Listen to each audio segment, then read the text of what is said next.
नमस्कार साथियों, स्वागत है पुनः आपका अपनी YouTube चैनल पर। और इससे पहले करीबन 3 क्लास मनोविज्ञान की हमारी हो चुकी है और ये हमारी चौथी क्लास है, जिसमें आज पढ़ेंगे विश्लेषणात्मक सिद्धांत यानी कि साइको एनालिटिकल थ्योरी। सबसे पहले तो इनके प्रवर्तक हैं उनका जानते हैं। तो ये सिद्धांत दिया है हमारे सिगमंड फ्राइड ने। सिगमंड फ्राइड ने जो इसके प्रवर्तक हैं या जिन्होंने ये थ्योरी दी है उनका नाम क्या है? Sigmund Freud. इंग्लिश में देखें तो सिगमंड फ्राइड ने ये सिद्धांत हमें दिया है और इम्पोर्टेंट है, बहुत बार एग्जाम में ये आया भी है। तो आज हम सिगमंड फ्राइड के बारे में पढ़ेंगे, जो कि एक ऑस्ट्रेलियन मनोवैज्ञानिक है। अगर आ भी जाए कभी, वैसे तो आया नहीं है, ऑस्ट्रेलियन, जो कि ऑस्ट्रेलियन मनोवैज्ञानिक हैं। तो इससे पहले हम काफ़ी चीज़ें पढ़ चुके हैं। तो आज इनका सिद्धांत है जो सिगमंड फ्राइड का, वो पढ़ते हैं। और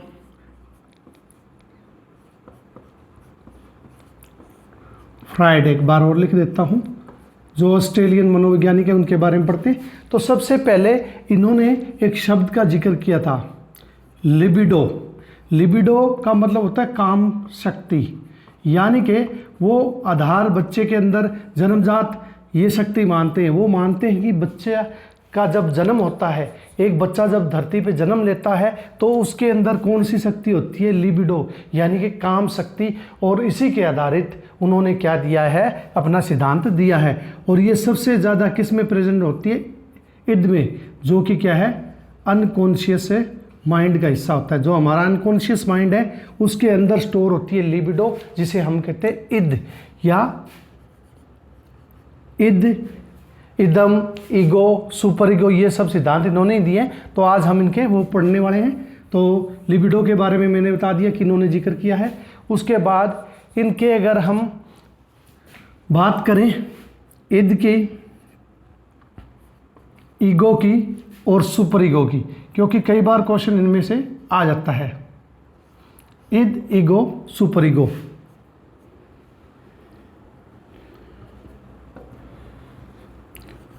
अहम, इदम,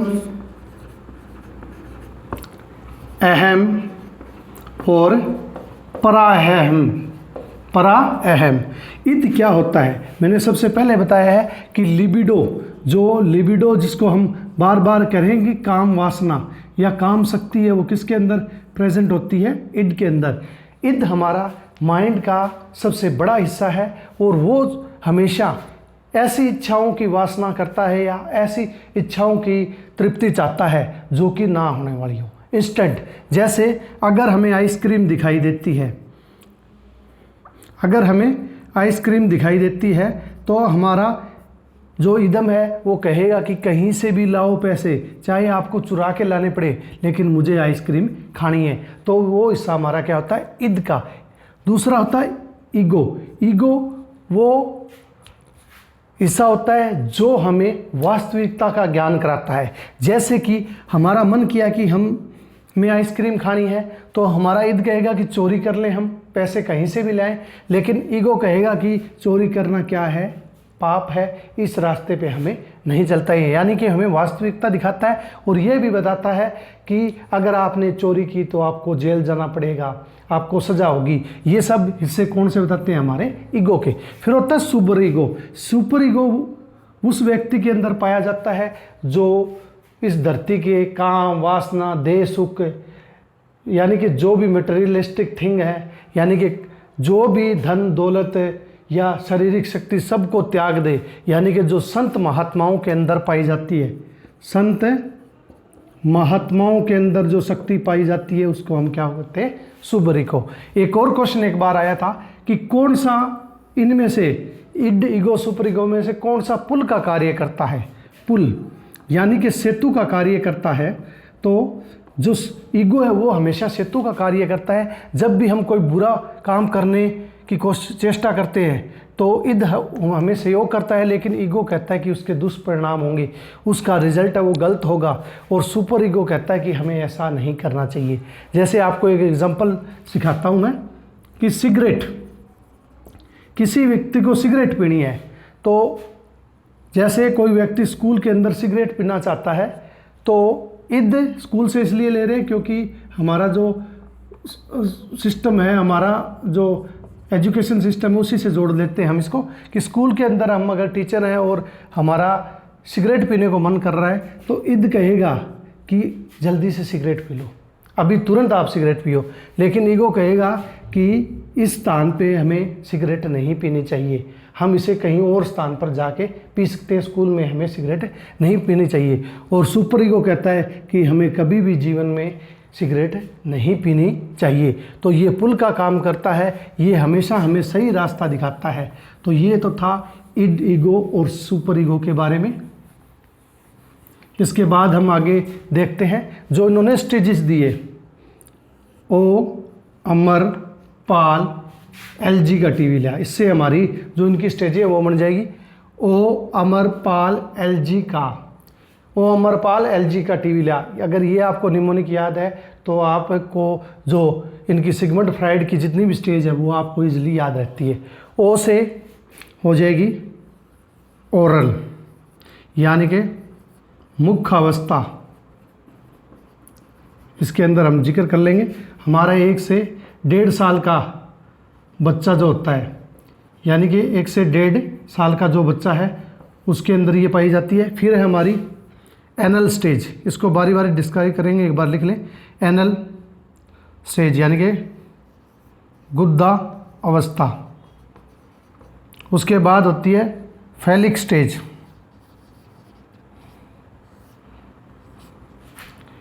यानी कि लिंगा अवस्था। उसके बाद होती है हमारी लेटेंसी स्टेज, यानी कि हम जिसके अंदर लेटेंसी स्टेज। फिर होती है हमारी जेनेटल स्टेज, जेनेटल स्टेज ये अप्रत्यक्ष अवस्था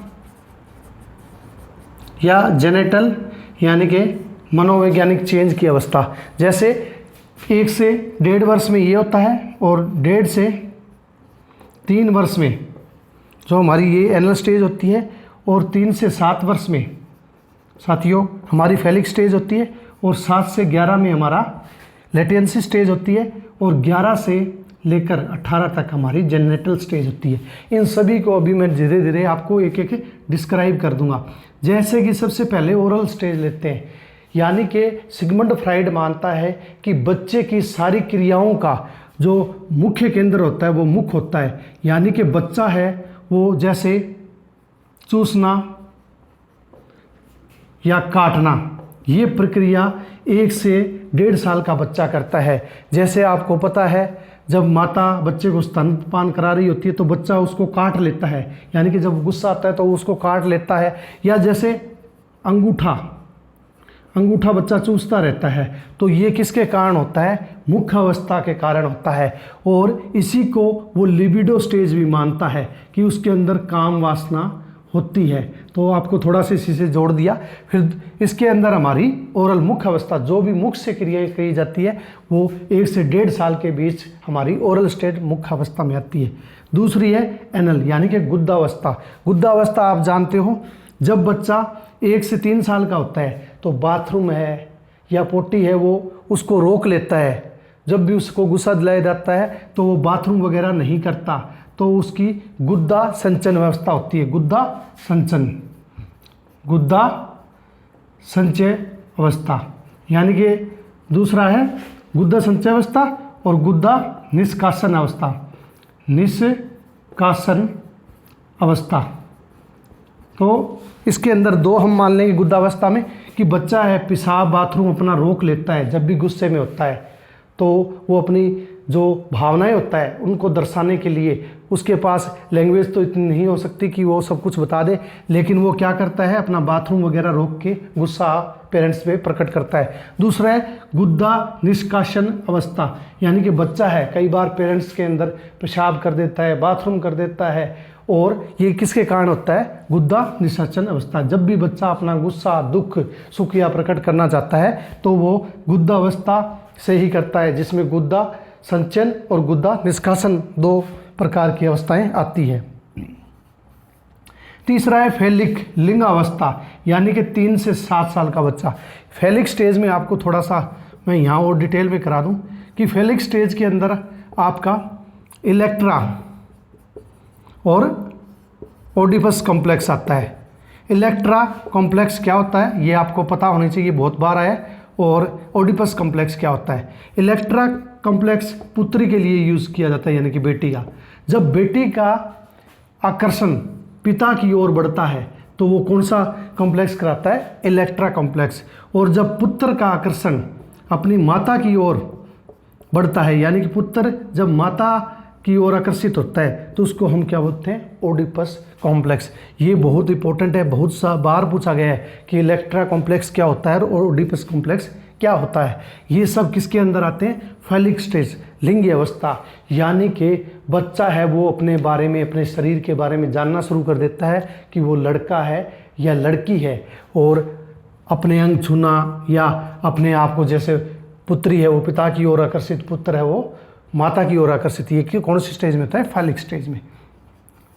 फोर्थ है लेटेंसी स्टेज। लेटेंसी स्टेज वो है जब, चौथी है, ये तीसरी होगी, चौथी है लेटेंसी स्टेज। लेटेंसी स्टेज वो अवस्था है जिसके अंदर बच्चा स्कूल जाना शुरू कर देता है, यानी कि वो क्या करता है? स्कूल एज बोल सकते हैं, स्कूल जाता है, पढ़ाई करता है, स्टडी एज भी बोलते हैं। इसके अंदर बच्चा है खेलना कूदना, उसके शारीरिक व्यायाम होते हैं। लास्ट है जेनेटल एज। फिफ्थ है इनकी जेनेटल एज, यानी कि जब बच्चे के अंदर साइकोलॉजिकल चेंज होते हैं। लड़कों में मूंछ दाढ़ी आने लग जाती है और लड़कियां हैं उनमें लड़कियों के हिसाब से जो गुण हैं, जैसे बहुत सारे स्तन का बड़ा होना या और चीज़ें हैं, या शरीर का बढ़ना या उनकी लंबाई बढ़ना, हाइट बढ़ना, जो यानी कि साइकोलॉजिकल चेंज, साइकोलॉजिकल और हार्मोनल चेंज। जब हार्मोन चेंज होते हैं, यानी कि लड़कियों में लड़कियों वाले गुण और लड़कों में लड़कों वाले गुण उत्पन्न हो जाते हैं, उस स्टेज को हम क्या बोलते हैं साथियों? जेनेटल स्टेज बोलते हैं। तो ये सिगमंड फ्राइड का था। इसमें 2-3 चीज़ें आपको ध्यान रखनी है। एक तो लिबिडो, इद, ईगो और सुपर ईगो, इन शब्दों को ध्यान में रखना है। प्लस इलेक्ट्रा और ओडिपस कॉम्प्लेक्स, ये बातें बहुत बार एग्जाम में पूछी गई है, आपको क्लियर होनी चाहिए। प्लस में ये स्टेज है, कौन सी स्टेज में क्या किया जाता है वो मैंने आपको क्लियरली बता दिया है। और निमोनिक याद ये करने का, ओ अमरपाल LG का टीवी लिया। O फॉर ओपेलिक, A for anal, P for phallic, L for latency और G फॉर जेनेटल। तो ये सब सिगमंड फ्राइड जो ऑस्ट्रेलिया के थे उन्होंने मोनोलॉगिंग सिद्धांत है वो दिया है। और साथियों मिलते हैं नेक्स्ट वीडियो में। Till then take care.